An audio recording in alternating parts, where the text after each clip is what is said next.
December 12-ന് ആരംഭിക്കുന്ന കൊച്ചി മുസിരീസ് ബിനാലെയുടെ ഒരുക്കങ്ങൾ മുഖ്യമന്ത്രി പിണറായി വിജയന്റെ അധ്യക്ഷതയിൽ ചേർന്ന യോഗം വിലയിരുത്തി. സാമൂഹ്യ പ്രശ്നങ്ങൾ കൂടി ആശയമാക്കിയാണ് ഈ വർഷം ബിനാലെ സംഘടിപ്പിച്ചിട്ടുള്ളത്.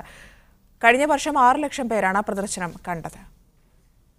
മുഖ്യമന്ത്രിയുടെ നേതൃത്വത്തിൽ നടന്ന യോഗത്തിൽ മന്ത്രി കടകംപള്ളി സുരേന്ദ്രൻ, മന്ത്രി K T. Jaleel, revenue additional chief secretary P H. Kurian, ഉന്നത വിദ്യാഭ്യാസ principal secretary Usha Titus, tourism secretary Rani George, Kochi biennale foundation president Bose Krishnamachari, secretary Riyas Komu തുടങ്ങിയവർ പങ്കെടുത്തു.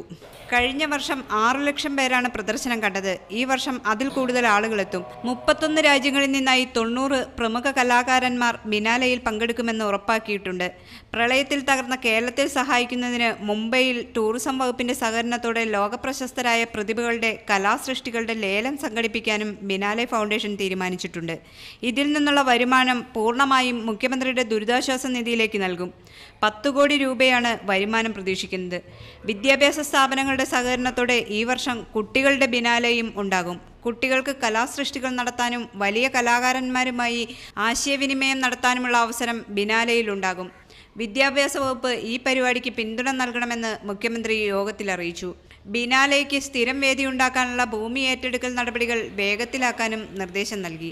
2018 ഡിസംബർ 12-ന് തുടങ്ങുന്ന ബിനാലെ 2019 മാർച്ച് 29-നാണ് സമാപിക്കുക.